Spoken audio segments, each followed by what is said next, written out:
Hello, everyone, and welcome to another edition of the Dentzel Domain on Red State Talk Radio. I am your host, Ed Dentzel. I hope everybody's having a great week. It's definitely cooled off here in Madeira Beach, Florida. If you don't know where that is, for all of you new listeners, that is on the Gulf Coast to the west of Tampa. And yes, it is possible to be to the west of Tampa. I think maybe people who don't live in Florida think, oh, Tampa's right on the Gulf. Well, it kind of is, but not totally. It's actually on Tampa Bay. And then there's that little area that sticks out to the west that comes down. And that's Pinellas County, where I live. And so if you look at a map, you can find it. Or if you look at it on your phone, you'll find it. So that's where I am.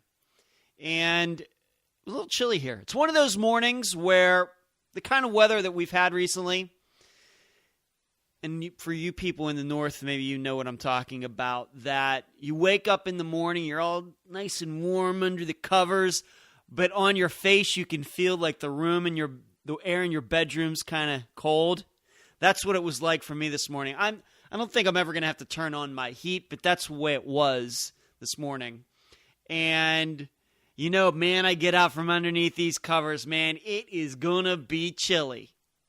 And it was, then just kind of warm up and everything. But those couple minutes where you're thinking about, okay, here I go. I'm going to get out of these. I'm going to warm this place up. I'm going to get out from under these covers. Those first couple minutes, you know, it can be a little, it can test your courage a little bit to get out of bed in the morning. It's because you know how cold it's going to be. Maybe you've also experienced this. I know that once in a while I experience this. You take a shower, and then you realize there's no towel in the bathroom. You go into looking for a towel underneath the sink. It's not there, and you have to go out into the other room to get a towel. And the room out in the hallway is a lot colder than in the bathroom because of all that steam you generated while you were taking that shower. It's kind of like that. So a little chilly here, but doesn't get close to as cold as it does in where I used to live in Las Vegas.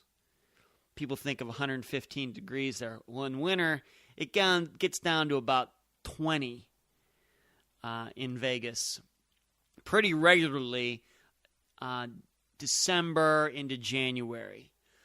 Here, I don't think that we get any lower than about 40, really. But we don't get any higher than about 95. It's weird how that works. But while I'm doing this show, I'd urge you to email me, edwarddentzel@reagan.com. And you can find me on Twitter, Dentzel Domain. I'd love for you to tweet me during the show while you're listening. And you can tweet about the show if you're anything that catches your ear. I'd appreciate that as well. So let's get right to it. I suppose I have to talk about the State of the Union address tonight. Now, by the time that you listen to this show, the State of the Union address will already be completed. I'm recording this before the address takes place. State of the Union, one of those things where, do I really have to talk about? I mean, what's there to say? We know what's going to happen. He's going to go up there, and I already heard that I read where he's going to have an empty seat up in that special box to signify all the people who have died of gun violence. And I read that government official, what's her name, the one that got caught up in the wedding certificates, the wedding licenses in Kentucky, she's going to be there. So it's going to be like a three-ring circus, and that's kind of what the State of the Union has kind of become. Everybody's there. The senators are there. The congressmen are there. Congress people, I guess, if you want to be PC. The Supreme Court justices are there. Members of the cabinet are there, except for one of them in case something bad happens. Obama's up there. You're going to see Joe Biden up there. Paul Ryan's going to be behind him. You talk about, if there's three branches of government, they're all going to be under the same roof tonight, and that makes it a three-ring circus. I'd just be just as fine what they did back in George Washington's time.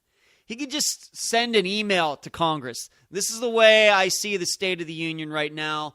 You guys can read it down there in the chamber. Fine with me.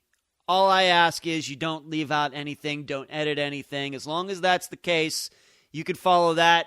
Then I really don't want to show up and talk to Congress. Why can't we just do it the way George Washington did it? State of the Union addresses are usually filled with a lot of things that are never going to come true, and that comes from both Republicans and Democrats. And unfortunately, as much as I like Ronald Reagan, he's probably kind of the guy who started this, a little bit of this three-ring circus by inviting, I can't remember the guy's name. Remember that jet that went down in Washington, D.C.? Crashed in like 1980, had ice on its wings. And the guy who jumped in off the bridge into the water and saved somebody. Well, Ronald Reagan invited that guy to one of his State of the Union addresses. I don't forget what year. And that's Ronald Reagan, I believe, was the first president to invite a regular, quote-unquote, regular person to a State of the Union address. And since then, every president has done that. And it's gotten to the point now where Ronald Reagan invited a man who saved a woman's life out of the water in these freezing temperatures, icy waters in Washington, D.C., in the Potomac, to the point where now, 30 years later, Barack Obama is going to leave a chair empty for people who have died from gun violence. Boy, that deteriorated quickly, didn't it? So we went from something that was not political at all to something that couldn't be any more political. But Ronald Reagan kind of started that invitation thing, and it seemed like a great idea at the time, but it's funny how government can mess all of this up. So that's really all I want to say about it. I'm sure there are going to be others on Red State Talk Radio who are going to say a lot more, maybe take a much more of an interest in it. Tomorrow's shows on Red State Talk Radio, I'm sure, are going to be filled with what Barack Obama said on this Tuesday night. This is all I really want to say about it. I just have nothing. I don't believe that the State of the Union is really anything of substance. I don't know if anything really comes of it. We know where Barack Obama is going this next year. We know where he's been. The State of the Union addresses in the past weren't any surprises at all. I guess you could say we just get rid of the State of the Union address. Now that we have the communication that we do, you could almost say that we could just get rid of the State of the Union address. I mean, everybody knows, if they're following politics in the news, we know what the State of the Union is. Oil's down to about $31 a barrel. And we have an unemployment rate that not many people trust. We have terrorists going on in the Middle East. We have terrorists striking in the United States. We have terrorists striking in Paris. We have illegals coming into the country. We're all very, very well aware of what the State of the Union is, Barack Obama. Thanks.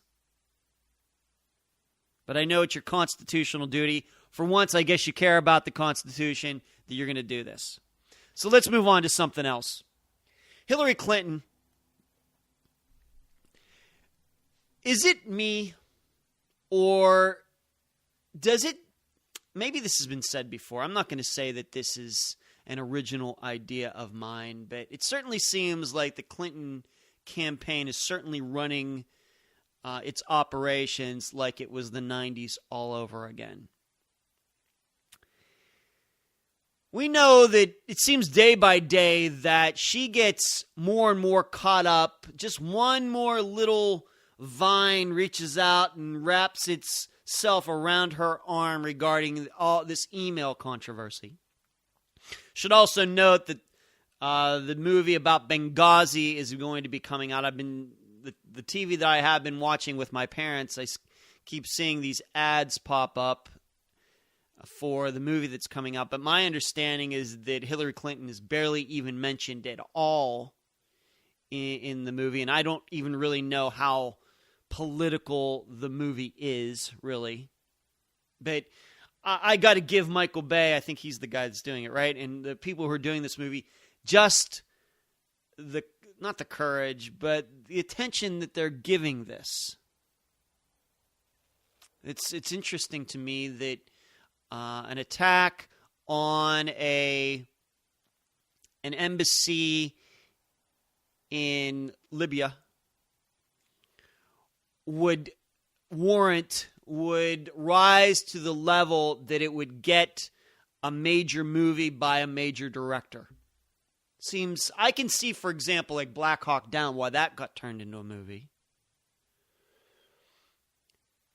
It's interesting that Benghazi has, and I'm hoping that people go see it. I'm hoping that it does well when it ends up on Netflix or Roku or wherever else, or people still buying DVDs. So people will know what happened there, even if the politics and all the behind-the-scenes political stuff is kept out of it. So, but getting back to Hillary Clinton in particular,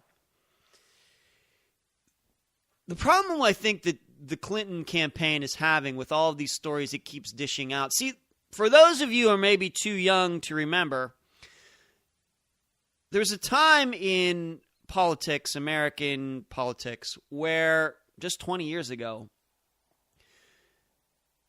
when a problem would pop up with the Clintons, that they would continue to deny, and if new information came out, they'd change their story, and you could get away with that. They could get away with that, and they weren't the only politicians that tried this and got away with it.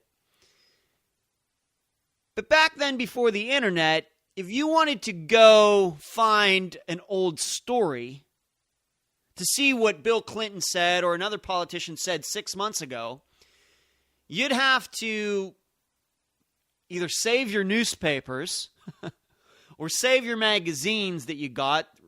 There was a time when people got Newsweek and U.S. News and World Report in their mailbox. That's so weird.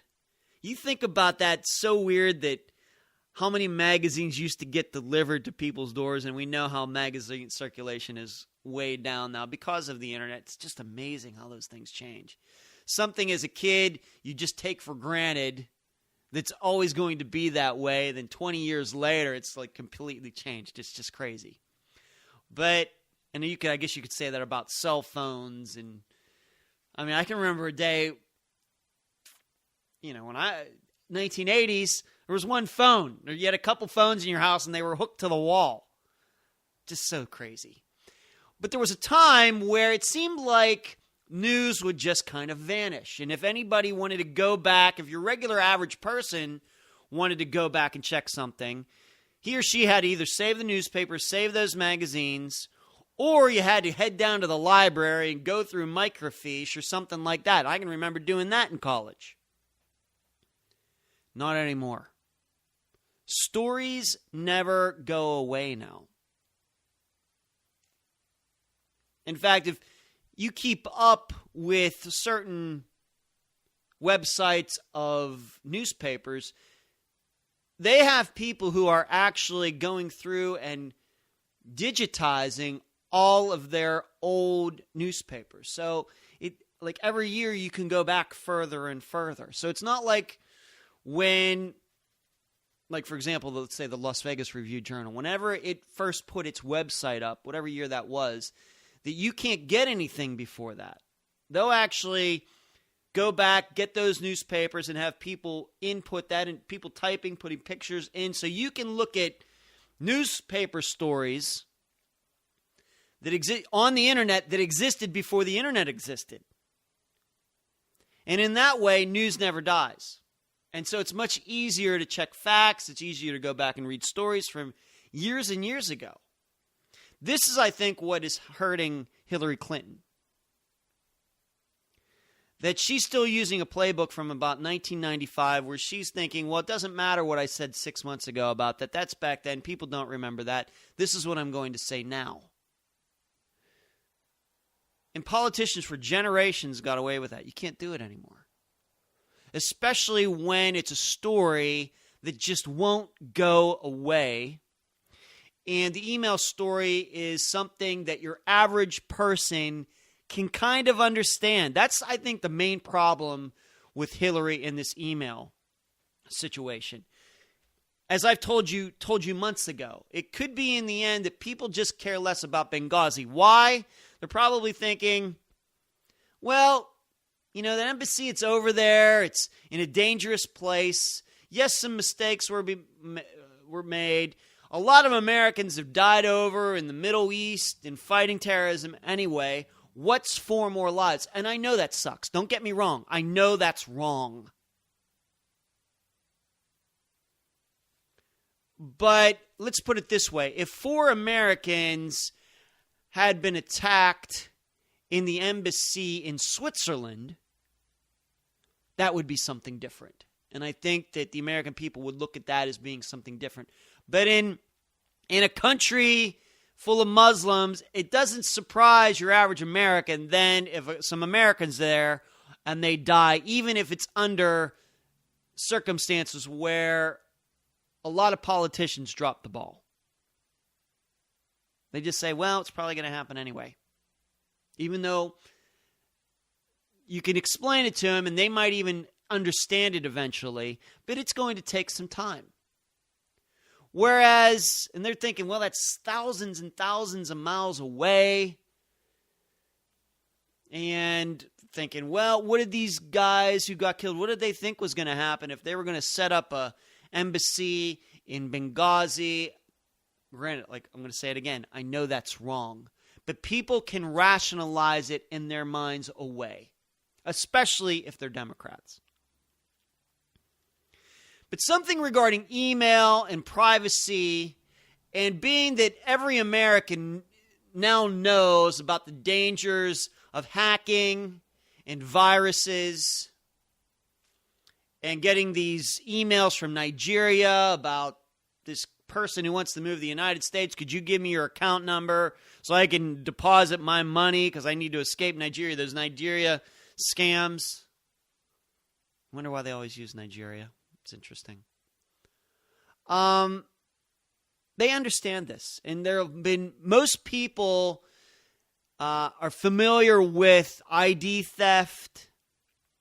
So most people have gone to certain lengths to protect themselves. Now, it's not foolproof, but they realize that when you're using the internet, there's a certain amount of caution that you need to use. And that is, that covers both liberals, conservatives, people who are a fan of Hillary Clinton, people who are a fan of Donald Trump, Ted Cruz, Jeb Bush, Bernie Sanders. They all understand this. So when there is a major figure, politician, Secretary of State, has been in the public eye for 25 years, and it's obvious that if nothing else, she just didn't seem to give a dang about the security of the messages that she was sending. And just take the conspiracy out of it and everything else I just didn't know what I was doing. Well, the problem is there are a lot of 60-some-year-old women who have never gotten a top secret confidential email sent to them, that they knew what to do with it, and they knew how important that was, whether it was usually probably maybe something to do with business. A 60-some-year-old woman who works in banking, let's say, and some account numbers are being emailed from one person to another, and this person, every one of them involved, knows how important this is and how this information can't get leaked out. And they're not exactly computer experts, but they understand the importance of it. Hillary Clinton just didn't seem to understand the importance of it and didn't seem to care about the importance of it. On top of the fact that she was not supposed to have this email server in the first place. Once again, if you take all the conspiracy out of it and she was trying to hide this and trying to hide that, what she was doing was still wrong and still illegal. And if she had been a regular person in an industry outside of politics, like I said, in banking, for example, where you're messing around with people's money, and she used these protocols, she would have been fired years ago.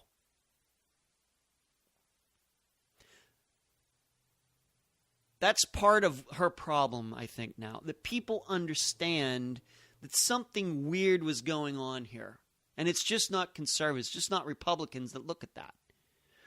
And as I said months ago, the problem with her is your average person can identify with this topic very well, being that most people have used email in their lives, whether they're 70, 80 years old, or 20 years old. Whereas 99.9% of people are never going to be in a foreign country, in an embassy, and worried about their safety. So people just can't relate to that. But they can relate to email problems. And she continues to truck along and change the story as if people are forgetting what she said 2 months ago, 4 months ago, 6 months ago, a year ago. But that information from a year ago is as easy to access as information from yesterday because of the internet. With the internet, the past is always right here. Whereas 20 years ago, the past, it felt like 20 years ago. So that's in that way, and being that she still has Carville and Lanny Davis, it certainly does feel like it's the 90s, and these people haven't learned anything. I mean, why else? What else can you? How else can you explain Bernie Sanders still being competitive at this point? I realize that he has some people who are fascinated with him and his message, but he's not charismatic. He's been around politics forever. He's been around politics longer than Hillary Clinton has. He has more years taking a government check than Hillary Clinton has. All right, and I think he's been a senator or representative in Vermont from since before Bill Clinton was president, I think. And for a political party that likes to pride itself on being so progressive, so trendy, so in style, never out of fashion, we're the cool kids. This old white guy is sticking around, is hanging around. Just won't go away. And I think it's because of the way Hillary Clinton has handled this. Now, I don't know what else she can do. I think she's still thinking that this is going to go away, and I just don't think it is. The problem I have ultimately with all of this, if there is a problem to be had, is that I'm afraid that she's going to still get the nomination, and then we're going to nominate Donald Trump, and somehow this topic is just going to vanish in the general election come September. Because no matter what you Trump people might say, the Trumps and the Clintons have been friendly no matter what Donald Trump is saying now.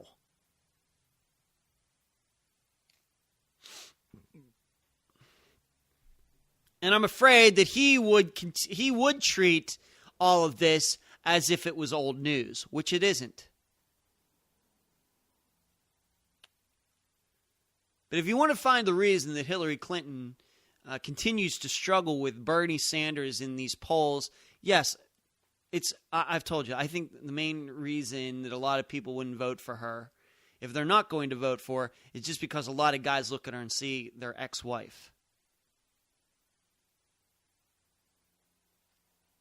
But it also could be, and this is, I've told you, she's going to get, if she gets the nomination, she's going to get 55 million of the popular vote, and there's nothing we can do about it. It's that next 10 million to 13 to almost 15 million of those people that we need to make sure don't vote for her. And this could be enough. Now, it would have to be spread out over several states, these purplish states like my state of Florida or Ohio or Virginia or Wisconsin or New Hampshire, Missouri, Colorado, Nevada. It would have to spread out those additional votes to make it, swing to the Republican favor.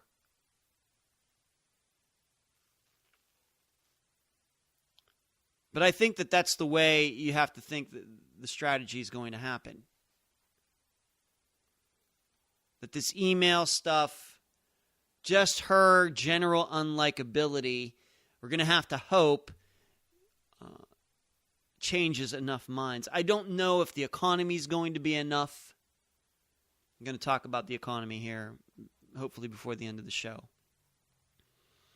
I don't think Obamacare is going to be enough.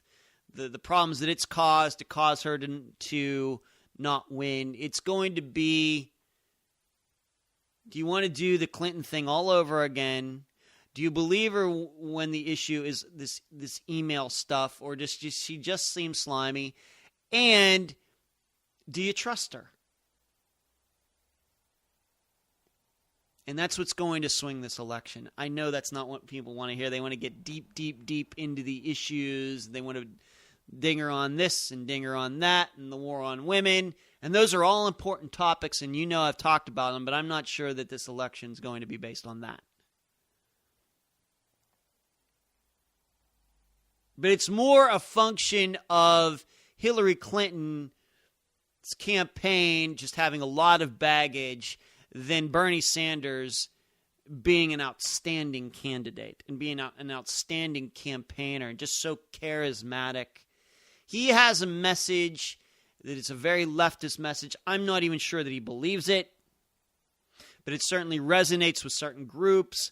But those groups are still a very small minority in the United States. I mean, for those Hillary Clinton lovers out there, I know how disappointed they were in 2008 when she didn't get the nomination. And there was a lot of, bitterness that circulated once Barack Obama got the nomination. There was even talk that those Hillary supporters would go over and vote for John McCain. Well, that didn't happen. I remember that like it was yesterday. What a joke.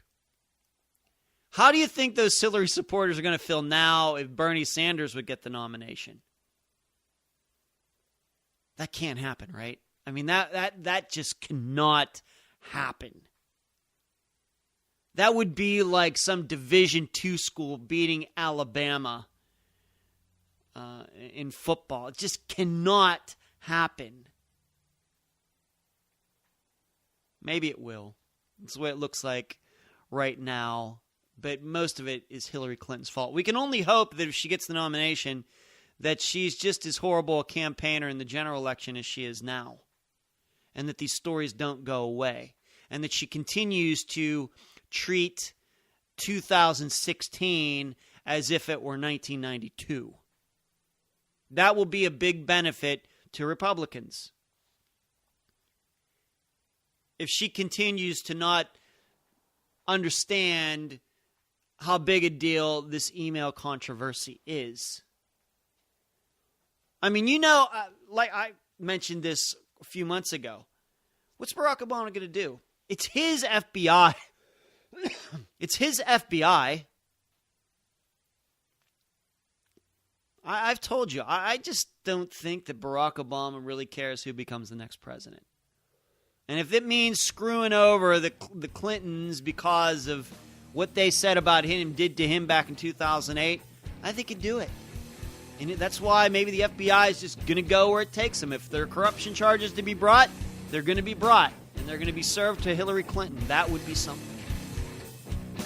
And I can see Barack Obama allowing that to happen. Just laughing the whole way into retirement. I got to go to the break. You've been listening to the Dentzel Domain on Red State Talk Radio.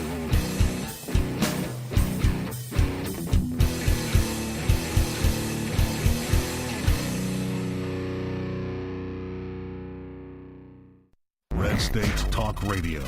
Lock it in and rip the knob off. I know you're watching, so pay attention. You hate my freedom, my religion, and my country. You hate me for speaking my mind. You try to control me with violence and intimidation. You think you can muzzle me with fear? Don't ever confuse me for my politicians or my media. I am an American, free-born and free-bred, and I will call you out for who you are. An Islamic extremist who would kill me for my beliefs. You don't intimidate me. My freedom is more powerful than anything you can possibly do, and I will never, never surrender my rights to your terror. I will say what I think, worship according to my beliefs, and raise my children how I see fit, and I defend it all with the Second Amendment to the Constitution of the United States. I cower to no one, because I am the National Rifle Association of America, and I am freedom's safest place.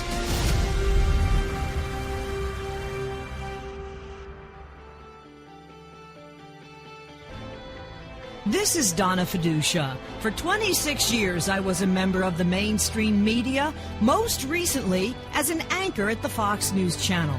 Ladies and gentlemen, the mainstream media has failed you miserably. Red State Talk Radio will not fail you. Tune into Red State Talk Radio at redstatetalkradio.com, the dominant force in conservative Internet talk radio.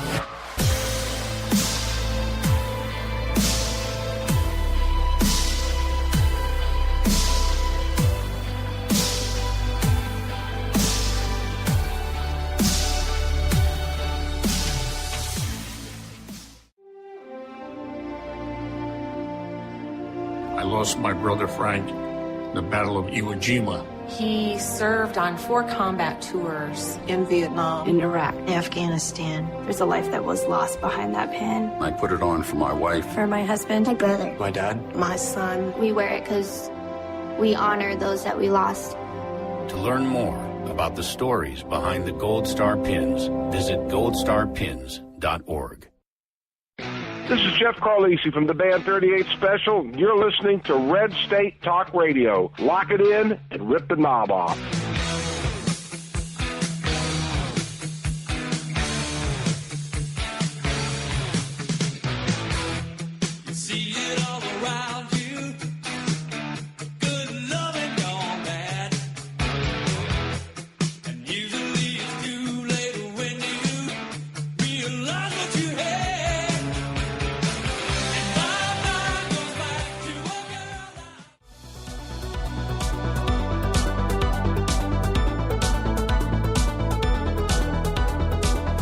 Back at the Dentzel Domain on Red State Talk Radio. I want to move on to something else. Let's move away from Hillary. I haven't talked that long about Hillary in a while, have I?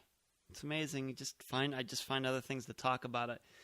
Hillary could be a daily topic on this show. I have to admit, though, something. She just kind of bores me. I know there's something always going on with her, but as a person, she just bores me. I'm glad that I can find other topics to talk to you about. Let's move on to something else. Very quickly, the stock market. It's more and more obvious to me that it feels to me like the stock market wants to go up. You can watch it. You can watch it today. You can watch it yesterday. That, not to say our economy is doing that great. I know that it's not. And I always gauge that against what I think the United States economy should be, where it should be. I think I gave you the example last week of Andrew McCutcheon the star player for the Pittsburgh Pirates, my Pittsburgh Pirates. He should bat 310, 320, 330 every season. So when he bats 270, everybody's saying, well, he's in a slump. He's not doing very well. Well, your average player in the major leagues would love to bat 270. Well, in the United States, we're Andrew McCutchen. Our expectations should be that we bat 330 every year. And right now, frankly, the United States is batting about 250. Nothing hugely wrong with that. Players that are decent in the field and can bat 250 get decent contracts in the major leagues. But we're the United States, and Andrew McCutchen, if he's only batting 250, 260, a lot of people are going to start saying, you know what, he's just not the player he used to be. And that's what's going on. We have an economy, I think, that is pretty average at best. But I can see signs where it should be that the stock market is going up. The S&P, the NASDAQ, the Dow.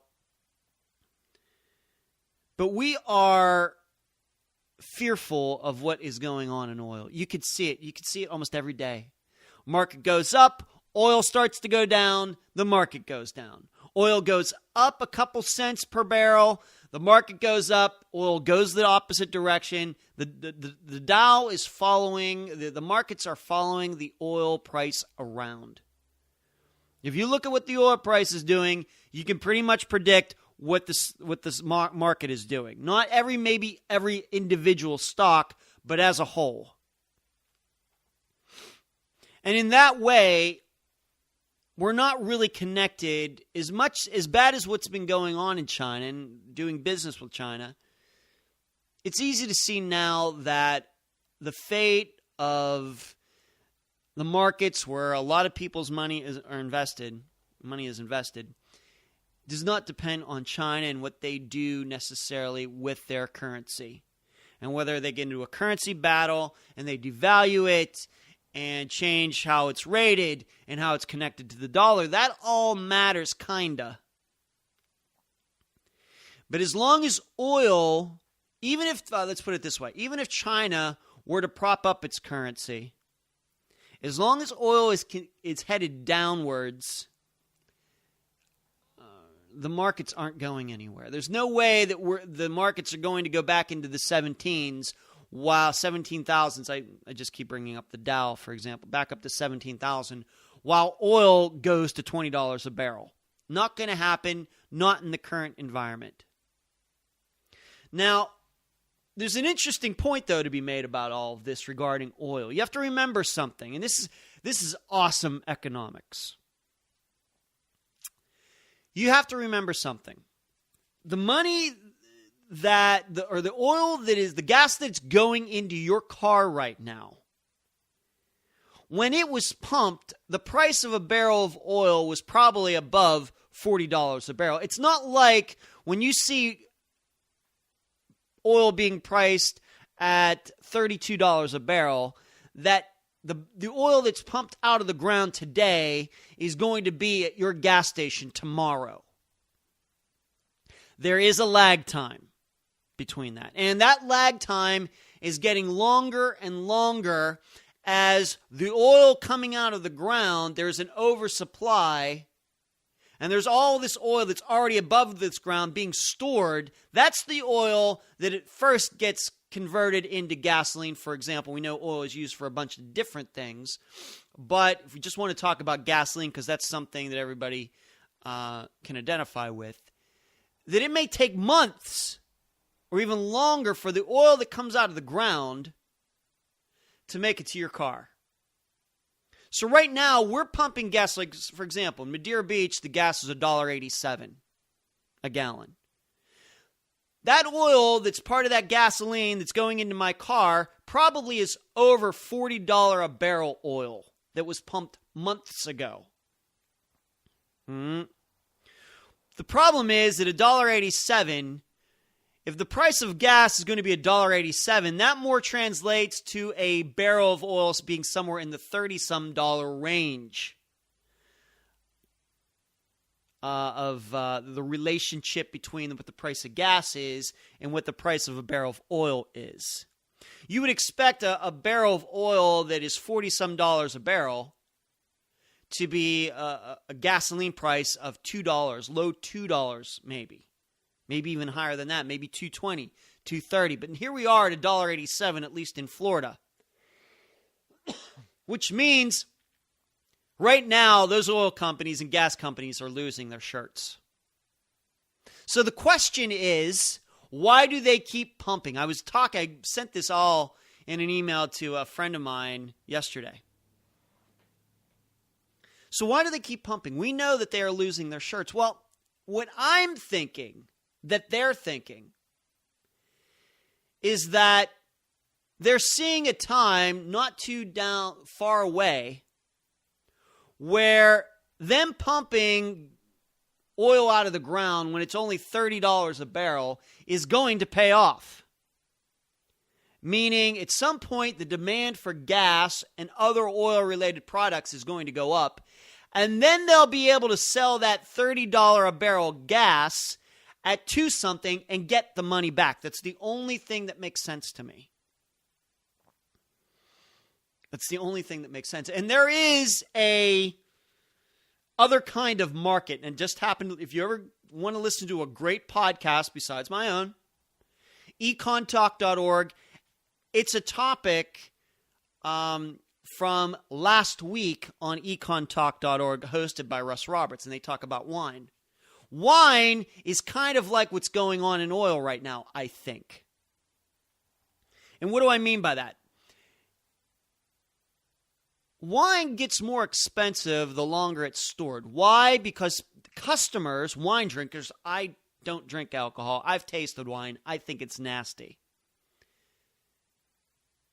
The reason is your average wine connoisseur attaches a higher value to wine that's been sitting around for years and years and years than wine that just got bottled yesterday. So it pays for wineries to pick grapes, turn the stuff into wine, and not take it directly to market because they can't get as much money out of it if the buyer believes, oh, this just got bottled yesterday. Well, I'm not going to pay $50 a bottle. I only want to pay $10 a bottle for that. So what's the winery do? It bottles it, puts the wine down in the cellar for 10 years, then brings it up, and somehow magically, without the help of inflation, the bottle goes from a value of $10 a bottle to $50 a bottle. Even though there is a cost in storing it for all that time, they can more make up that cost by what they think the price is going to be somewhere down the road. That's something you have to keep in mind. That's what goes on in the wine business.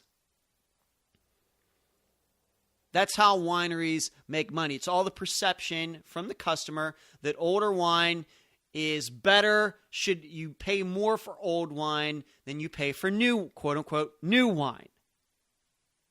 A 1960 vintage is more valuable than a 2015 vintage, even though they came from the same orchard of grapes, were bottled the same way. It's just one's 55 years old and one's a year old. That, I think, is what's going on in oil right now. That the reason that they continue to pump is because they realize that at some point the gas, for example, is going to be worth more. The gas at the pump is going to be worth more. So they might as well keep pumping now at $30 a barrel, knowing that they can get the money back when the price goes back up. And that storage, whatever that storage cost is in oil, can be more than made up for what they're going to be able to charge for their oil somewhere down the road. Because you can read some news out there about these oil companies. They're just building more and more storage. We think we know what maximum storage is for oil in the United States. Well, they're trying to increase that. Building more tanks. Just those big cylindrical things you see in the oil-producing areas of the United States. So maybe there is some sort of method behind their madness. I hope I explained that wine situation well to you. That is a great lesson in supply and demand and economics and buyers' perceptions. How companies can actually make more money if they store a product for a long time in contrast to just bringing the product directly to the market. It all depends on what the producer thinks the price is if they bring the product to market tomorrow very quickly, in contrast to just hanging around onto it for several years. Because at some point, these gas companies, they've been around. These are not these little startups. I'm thinking about the big corporations. I'm not thinking about these smaller drillers that just popped up within the last few years. But these companies that deal in oil exclusively and have for a century, they're not stupid. They're not stupid. So there has to be a reasoning, and I'm not sure that it goes back like with the Saudis are all worried about market share. I think these United States companies, Exxon and the rest of them, they realize what their market share is. If their market share goes down a little bit, it'll just go back to what it was. So it must be they're continuing to drill because they have a long-term plan. And I'm guessing that they're thinking the oil price is going to start going back up even before the end of the year. And it's well worth their while to continue to pump, in contrast to stop pumping and allow the price to go back up. Instead of making some money now, they're thinking that they can make a lot of money later. And I don't think that they'd wait forever for that. It's not like the wine business where the winery's going to wait 20, 30 years to make their money back. I think in oil, it's a lot quicker than that. But it's still the same principle. Because I'm guessing that it costs a lot more to store oil than it does to store wine. So the oil companies have to get their money back a lot quicker. But still, there is that lag time in which they can just let the oil sit, believing the price will go back up for a gallon of gasoline. The demand will go up over $2, $2.20, $2.30, $2.40, $2.50. And then they'll be able to sell their $25 a barrel oil at which they pumped it at, for $2.50 a gallon in gasoline. And that way, they'll make up for the money that they're losing now with the demand being down for gas and the price of oil also being low. Maybe there's something in there regarding that. I just happened upon that yesterday, sent that email to a friend of mine, and we had a short conversation about that. Something to think about. I don't know if you're ever going to hear are you going to hear anywhere else on Red State Talk Radio a guy comparing the oil industry and the wine industry? I don't know. Let's talk about something else. Real quickly. Got 5 minutes left in this show. Very interesting article at hotair.com by a guy, Jazz Shaw, who is a blogger there. I think he's one of the best guys there. He's probably the guy that I agree with the most over there. And, you know, Ed Morrissey, Ala Pundit, and some of the others who write there. But Jazz Shaw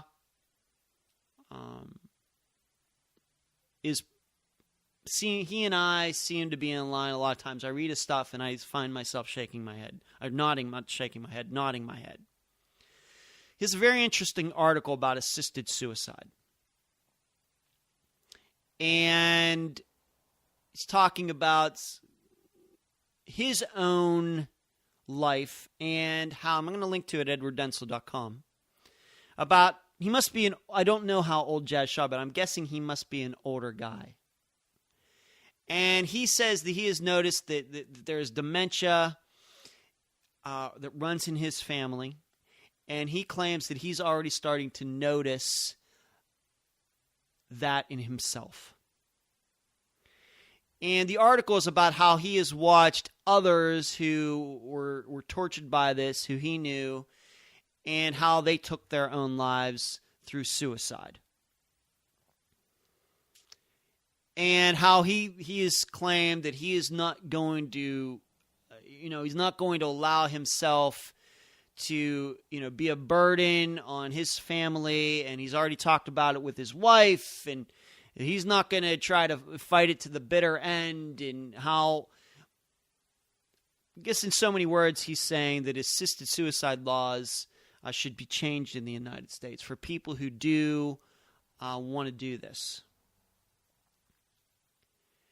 And using what he has seen in his own personal life. And it's a very controversial subject, especially on the right, especially among religious people. And I feel for him. I just want you to know that I have complete compassion for him. I know that it cannot be easy by any means. And I hope that to the day I die, I hope that I have all of my brain functions. I hope. And I'm happy to say that my biological mother, she's well into her 80s, and she's still her mind is still pretty spry. So I'm hoping that's the way I'll go. The problem I have with assisted suicide is this is the same argument I have when the topic is the legalization of drugs. One person doing drugs is not a big deal. 10 people doing it, 20 people, 100, 1,000 is not. But there does become that breaking point, that tipping point, I should say, where it becomes too much. Because if one person is allowed to do it, then everybody's allowed to do it, which means everybody could do it. And what kind of civilization do you then have? And I made the argument specifically in my book, Distant, that there comes a tipping point well before everybody is doing drugs where a society becomes very difficult to keep together. And it will be up to the sober people to do it. So when it comes to assisted suicide, one person doing it is not a big deal. Or 10 or 20. It's when, I don't know what the number is, but when it becomes an accepted practice and many people start to do it, that then at some point don't realize, simply with same way with abortion, that people begin to lose their appreciation of life. That life is simply something where you're here 1 second and you're not the next second, and you have complete control over that. And I wonder if you can have a civilized society where people can just wake up every day and say, I just don't want to be here anymore. Just because things aren't going right in my life. And that becomes accepted. Not necessarily that it becomes illegal, but that it becomes accepted. That's what I worry about. There's no easy answer in this. And I feel for Jazz Shaw. That cannot send enough compassion in his direction. But I think we go down a very slippery slope where we start talking about assisted suicide is something that's accepted in our society. Because I think eventually, not today, not tomorrow, not the next day, but it will eventually cause us to lose the true specialness of life. That's what I think. I think that in some ways it will devalue it. Even though I know that those people who want to commit assisted suicide have every good reason in the world to do so. If they looking at their own lives and their own expectations. I understand that. But as a society, I think it would be a detriment. I'm going to stand by that. But I got to go. You can go to edwarddentzel.com.